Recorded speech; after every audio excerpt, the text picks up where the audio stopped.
Hello everyone, welcome back to the channel. आज इस video में हम अपना नेक्स्ट टॉपिक पढ़ने वाले हैं। आज का हमारा जो टॉपिक है वो है शॉक। शॉक जो टर्म है ये आपने कहीं ना कहीं सुना होगा। हम इसे इसकी बहुत सारी मीनिंग है। नॉर्मल लैंग्वेज में सडनली कोई भी आपको कोई न्यूज़ बताता है या फिर कुछ भी होता है तो आप शॉक्ड हो जाते हो, बोलते हो ना मैं तो शॉक्ड हो गया या मैं शॉक्ड हो गई। तो वो शॉक जो है वो नॉर्मल लैंग्वेज में ये है कि सडनली कुछ भी होना। लेकिन अगर हम मेडिकल टर्म की बात करें तो मेडिकल में शॉक का मतलब होता है बॉडी एक लाइफ थ्रेटनिंग कंडीशन में चली जाती है, जहां पे अगर इलाज नहीं किया गया तो फिर जो भी पर्सन है उसकी डेथ हो सकती है।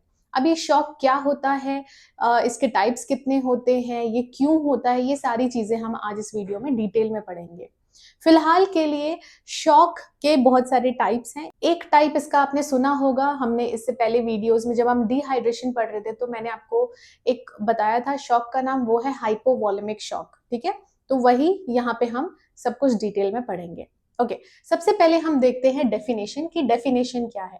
तो यहाँ पे मैंने सिर्फ एक डेफिनेशन लिखी है, लेकिन इसके साथ साथ मैं आपको और भी डेफिनेशंस प्रोवाइड करूंगी सो दैट अगर आप एग्जाम पर्पज से देख रहे हैं ये वीडियो तो आपके लिए इजी हो एग्जाम में लिखने के लिए भी। ठीक है, तो सबसे सिंपल डेफिनेशन जो है इसकी वो क्या है? Shock is a life threatening medical condition of circulatory failure in which there is inadequate tissue perfusion and oxygenation leading to cellular hypoxia and organ dysfunction। ठीक है, तो ये जो छोटा सा डेफिनेशन है इसमें सब कुछ इंक्लूडेड है, इसी वजह से ये डेफिनेशन मैंने चूज किया है।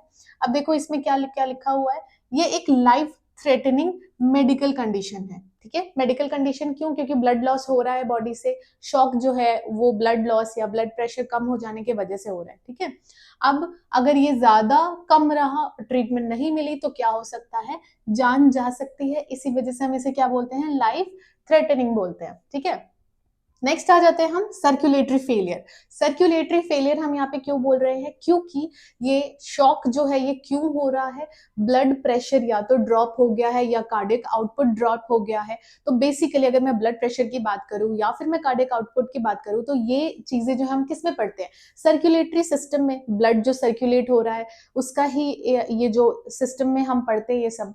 ठीक है, और इसी वजह से ये सर्कुलेटरी फेलियर लिखा है क्योंकि ब्लड या तो पंप नहीं हो पा रहा है अच्छे से या फिर ब्लड वेसल्स जो है वो इतने डायलेटेड है कि जो भी हमारा ब्लड वहां फ्लो कर रहा है उसका प्रेशर बहुत कम है और ऑर्गन्स या फिर टिश्यूज जो होते हैं उनको ब्लड नहीं मिल रहा है। ठीक है, तो इसीलिए हम इसे सर्कुलेटरी सिस्टम में काउंट करते हैं और इसी वजह से हमने यहाँ पे सर्कुलेटरी फेलियर मेंशन किया हुआ है। ठीक है, in which there is inadequate tissue perfusion. अब टिश्यू परफ्यूजन का क्या मतलब होता है कि हमारे जो टिश्यूज होते हैं, हमारे जो भी एक्सट्रीमिटीज है या हमारा ब्रेन है या हमारे ऑर्गन्स है वो कैसे काम कर रहे हैं, वहां तक ब्लड पहुंचता है। ब्लड एसेंशियल न्यूट्रिएंट्स, ऑक्सीजन ये सब प्रोवाइड कर रहा है टिश्यूज को, तभी तो टिश्यूज जिंदा है ना, तभी टिश्यूज काम कर रहे हैं, सेल्स काम कर रहे हैं क्योंकि उन्हें उनका खाना, उनका जो ऑक्सीजन है वो मिल रहा है। ठीक है, लेकिन अगर सर्कुलेटरी फेलियर हो जाए और बॉडी जो है वो शॉक में चली जाए तो जो टिश्यू परफ्यूजन है वो क्या हो जाता है? डिस्टर्ब हो जाता है। टिश्यूज को न्यूट्रिएंट्स और ऑक्सीजन प्रॉपर्ली नहीं मिलता है। ठीक है, उसकी वजह से क्या होगा? ऑक्सीजनेशन, देखो यहाँ पे है टिश्यू परफ्यूजन एंड ऑक्सीजनेशन, मतलब वही टिश्यूज के पास जो न्यूट्रिएंट्स है या ऑक्सीजन है वो पहुंचना जरूरी होता है। अगर वो नहीं पहुंचा तो क्या होगा?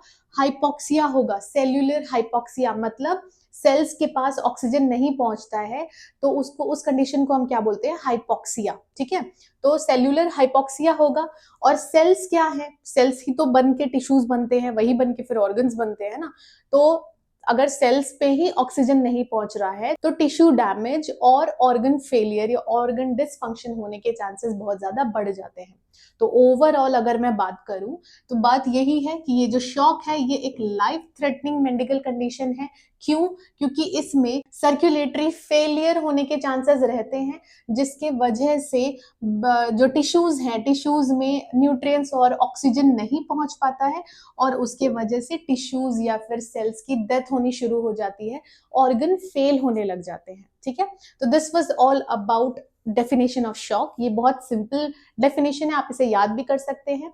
इसके अलावा अगर आपको और भी डेफिनेशंस चाहिए तो अभी आपके स्क्रीन पे आप देख सकते हो, यहाँ पे कुछ और भी डेफिनेशंस लिखे हुए हैं, मैं ये अभी आपके लिए रीड कर देती हूँ। ओके, तो पहला जो डेफिनेशन है वो है shock is a life threatening medical condition whereby the body's organ and tissues do not receive an adequate flow of blood, circulatory collapse हो जाता है। ठीक है, तो इसका मतलब भी यही है कि बॉडी और टिश्यूज जो है, बॉडी ऑर्गन्स जो है या टिश्यूज जो है, उनको प्रॉपर अमाउंट ऑफ ब्लड नहीं पहुंच रहा है, न्यूट्रिएंट्स नहीं पहुंच रहे। It is characterized by decreased tissue perfusion in which there is insufficient delivery of oxygen and nutrients to the body's tissue, जिसको हम टिश्यू हाइपोक्सिया बोलते हैं, and buildup of waste product in the body if untreated result in cell death and multiple organ failure. ठीक है, अब इसमें क्या हो रहा है कि अगर टिश्यूज को नहीं मिल रहा है, जैसे ना टिश्यूज जो हमारे सेल जो है वो दो तरीके से काम करते हैं। एक, जब उन्हें ऑक्सीजन मिलता है तो वो एरोबिक तरीके से काम करते हैं या फिर एनारोबिक। ठीक है, anaerobic as in absence of oxygen. तो जब भी वो इन एरोबिक तरीके से काम कर रहे हैं तो वहां पे लैक्टिक एसिड, पायरुवेट, ये सब रिलीज होता है। अब ये जब बॉडी में आते हैं तो ये बॉडी में एसिडोसिस करते हैं, मेटाबॉलिक एसिडोसिस करते हैं, जिसकी वजह से बॉडी में और भी ज्यादा प्रॉब्लम्स आती हैं। ठीक है, there are different type of shock. A sign of all type of shock is a severe decrease in blood pressure. The blood pressure usually falls below the level required to provide an adequate supply of blood to the tissues. तो इसका क्या मतलब हुआ? जैसा मैंने आपको बताया था कि ओवरऑल मतलब यही होता है कि या तो बीपी कम हो गया है या तो कार्डियक आउटपुट कम हो गया है, और जिसके वजह से ब्लड जो है वो प्रॉपरली पहुंच नहीं पा रहा है टिश्यूज के पास। और ब्लड टिश्यूज के पास क्या लेके जाता है? न्यूट्रिएंट्स और ऑक्सीजन। तो टिश्यूज और ऑर्गन्स को अगर अच्छे से ऑक्सीजन या न्यूट्रिएंट्स नहीं मिलेगा तो फिर वहां पे डैमेज होना शुरू हो जाएगा और ऑर्गन डिसफंक्शन होना शुरू हो जाएगा। Okay, so this was all about definition. Next हम पढ़ते हैं कॉजेस। तो कॉजेस में आप देख सकते हो सबसे पहला जो कॉज यहाँ लिखा है व्हिच इज ब्लड लॉस, मतलब हेमोरेज। ठीक है, अब जब ये जो हेमरेज है, ये आपको याद होगा, हेमरेज का मतलब होता है ब्लड लॉस। मतलब जैसे हम बोलते हैं ना कि ब्रेन हेमरेज हो गया या फिर कोई भी हेमरेज है, हेमरेज का मतलब ये होता है वहां से ब्लड का रिलीज होना या फिर ब्लड वेस्ट हो जाना। ठीक है, अब अगर बॉडी से ब्लड निकल जा रहा है तो क्या होगा? जो हमारा ब्लड प्रेशर है वो कम हो जाएगा। बॉडी से ब्लड निकल गया, शरीर में खून की कमी हो गई है और ब्लड जो है वो पूरे प्रॉपर ऑर्गन्स तक नहीं पहुंच पाएंगे। ठीक है, नेक्स्ट हम बात करते हैं फ्लूइड लॉस की। तो फ्लूइड लॉस, डिहाइड्रेशन हमने पढ़ा है, इससे प्रीवियस वीडियोस में हम पढ़ चुके हैं ऑलरेडी कि डिहाइड्रेशन हो या फिर फ्लूइड लॉस हो रहा है या ब्लड लॉस हो रहा है या फिर बर्न की कंडीशन में जो फ्लूइड है वो शिफ्ट हो जाता है। बेसिकली बर्न में भी फ्लूइड लॉस ही हो रहा है। तो ऐसी कंडीशन में क्या होगा? जो ये हमारा बीपी है ये भी लो हो जाएगा, हमारा ब्लड जो है वो बहुत गाढ़ा हो जाता है क्योंकि ऑब्वियसली उसमें से पानी निकल गया या ब्लड ही लॉस हो गया। तो इवेंचुअली क्या हो रहा है? ब्लड प्रेशर कम हो जा रहा है। तो इन दोनों कंडीशंस में क्या हो रहा है? ब्लड प्रेशर कम हो रहा है, कार्डियक आउटपुट कम हो रहा है। ठीक है, जिसके वजह से बॉडी शॉक में जा सकती है। नेक्स्ट अब बात करते हैं कार्डियक प्रॉब्लम की। Cardiac problem as in MI हो गया, मतलब मायोकार्डियल इन्फेक्शन हो गया या एरिथमिया हो गया या हार्ट फेलियर हो गया।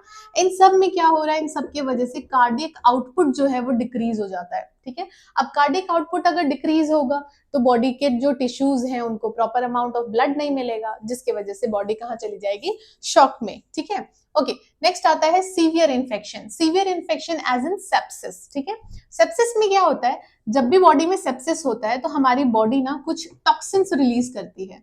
ठीक है, अभी जब टॉक्सिन्स रिलीज होते हैं तो ये क्या करते हैं?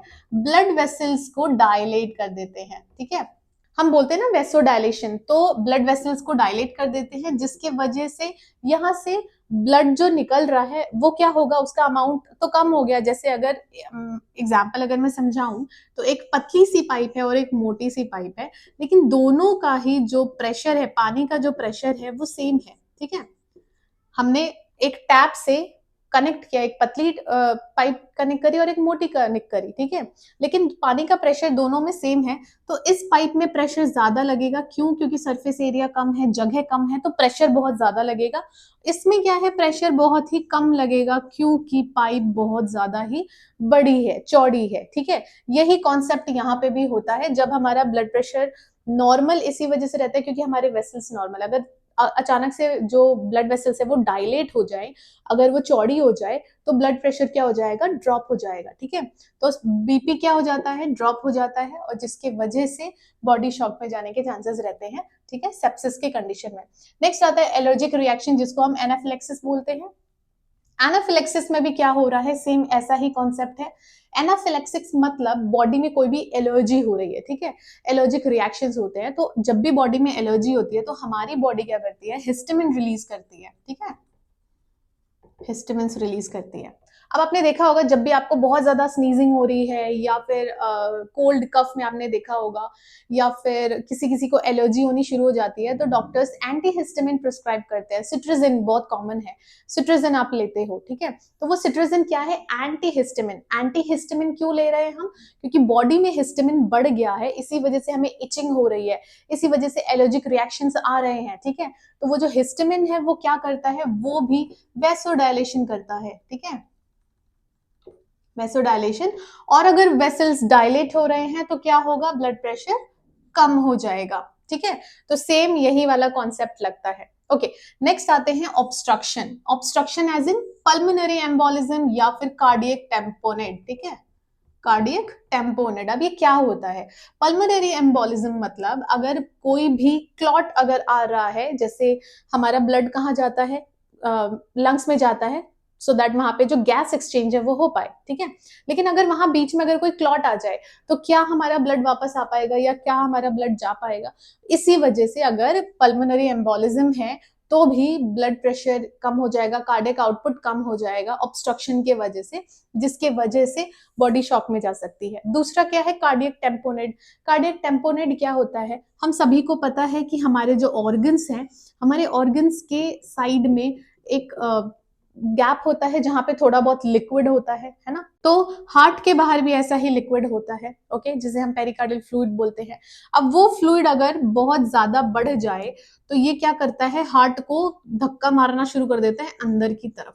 ठीक है, अंदर की तरफ धक्का मारना शुरू कर देता है, जिसकी वजह से हार्ट जो है वो अच्छे तरीके से एक्सपैंड नहीं हो पाता है, वो अच्छे से अपना काम नहीं कर पाता है, और इस कंडीशन में भी क्या होगा, कार्डियक आउटपुट जो है वो क्या हो जाएगा, डिक्रीज हो जाएगा, और फिर से क्या हो रहा है, शॉक हो जाएगा। ठीक है, तो ये है कुछ कॉजेज, ये कुछ मेन कॉजेज हैं जिनकी वजह से शॉक होने के चांसेस रहते हैं। ठीक है, नेक्स्ट हम बात करते हैं क्लासिफिकेशन ऑफ शॉक, मतलब कितने टाइप के शॉक हमारे पास होते हैं। ठीक है, हम कितने टाइप ऑफ शॉक पढ़ते हैं।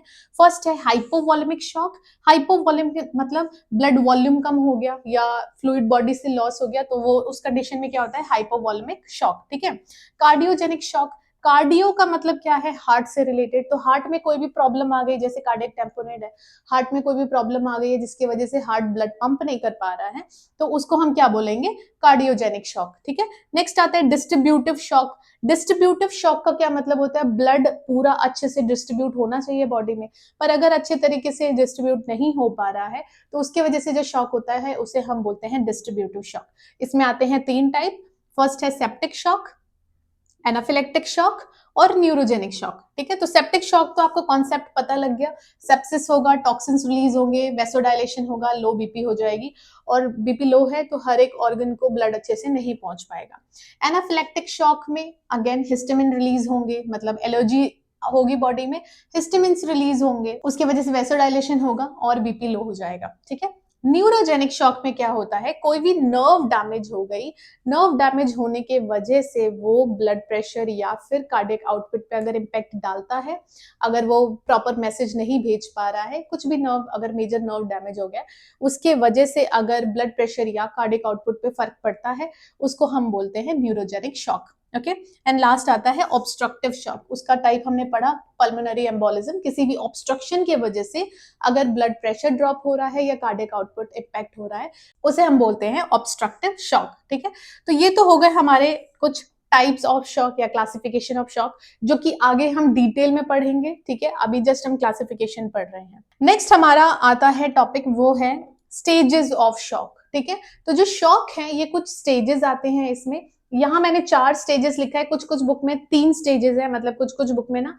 इनिशियल स्टेज दिया नहीं होता है, सिर्फ ये 3 स्टेजेस दिए होते हैं। पर it's all depend on you कि आप कौन से स्टेजेस लिखना चाहते हो। आप चारों लिख सकते हो, ये तो आप तीनों लिख सकते हो, ठीक है। तो स्टेजेस ऑफ शॉक क्या क्या है? स्टेजेस ऑफ शॉक, फर्स्ट है इनिशियल स्टेज।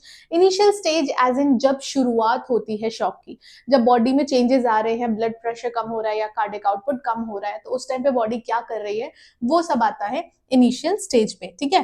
फिर आता है कंपनसेटरी स्टेज। कंपनसेटरी स्टेज से ही आपको जो नाम है कंपनसेट, उससे ही पता लग रहा है कि बॉडी कंपनसेट करने की कोशिश कर रही है कि ओके ठीक है, ये ऐसे सिचुएशन हो रहा है, ठीक है, मैं इसको कैसे मैनेज कर सकता हूँ या मैं इसको कैसे हैंडल कर सकती हूँ, ठीक है। तो बॉडी अपने आप ही कंपनसेट करने के लिए कुछ कुछ चीजें करती है, ये आगे हम डिटेल में पढ़ेंगे। नेक्स्ट है प्रोग्रेसिव स्टेज। जब बॉडी कंपनसेट नहीं कर पाती है तो जो शॉक है, जो प्रॉब्लम है, वो बढ़ती जाती है, ठीक है।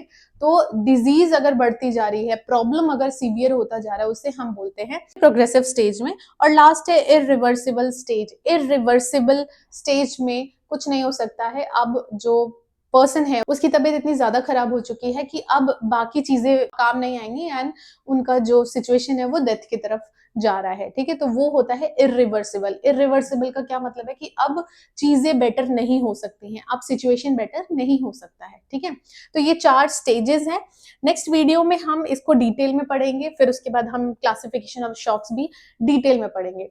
तो बेसिकली शॉक जो है ये बहुत बड़ा टॉपिक है, इसी वजह से हम इसे कुछ कुछ पार्ट्स में पढ़ेंगे सो दैट हम इसे अच्छे से कवर कर पाए। आज के लिए इतना ही। आई होप आपको ये सब अच्छे से समझ में आ गया हो।